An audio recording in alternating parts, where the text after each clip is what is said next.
Бројката на неопределени во Македонија е многу слична на европскиот просек. Зашто е необично тоа кај нас?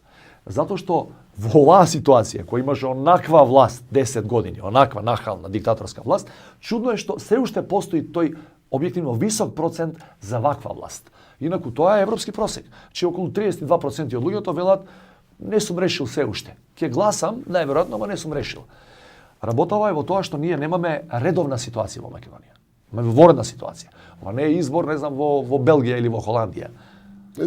Дали успевате да ги анимирате нив на терен? Каков е фидбекот од нив? Кои пристапувате? Предпоставувам дека имате некакви... Затоа што нашиот таргет на терен се тие. Анализи кај одите, нели, кој живее, каде, што има три големи категории на население, значи овие што се фикс за ВМРО ДПМН и за партиите на власта, тука нема што ако после се, тој и понатаму за таа политичка опција, ти губиш време да му нудиш програма, план за живот во Македонија. После се, после бомбите особено. Овие што се веќе од порано, па и сега, децидно за коалицијата предводена од СДСМ, тие се веќе убедени. Што ги интересира тие што гледате дека се колебаат? Само едно, они немаат интерес конкретен за себе.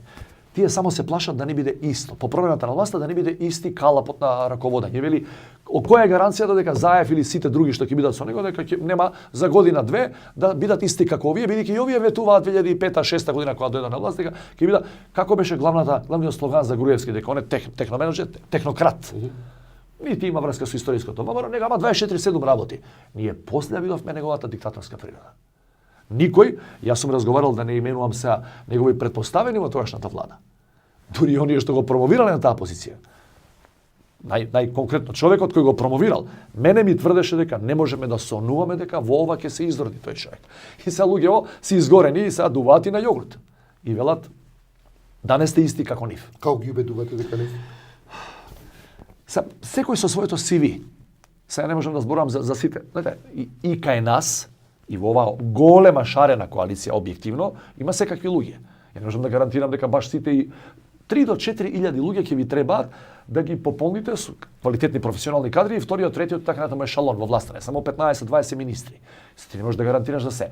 Меѓутоа постојат неколку системски решенија во програмата во кои велиме дека и јавниот обвинител ќе биде поставен. Не само специјалниот, него и јавниот обвинител, оној редовниот, денешниот Зврлевски, мора да биде топ професионалец. И ако јас се осмелам да му се јавам по телефон, да му диктирам пресуда, тој прво мене мора да ме уапси.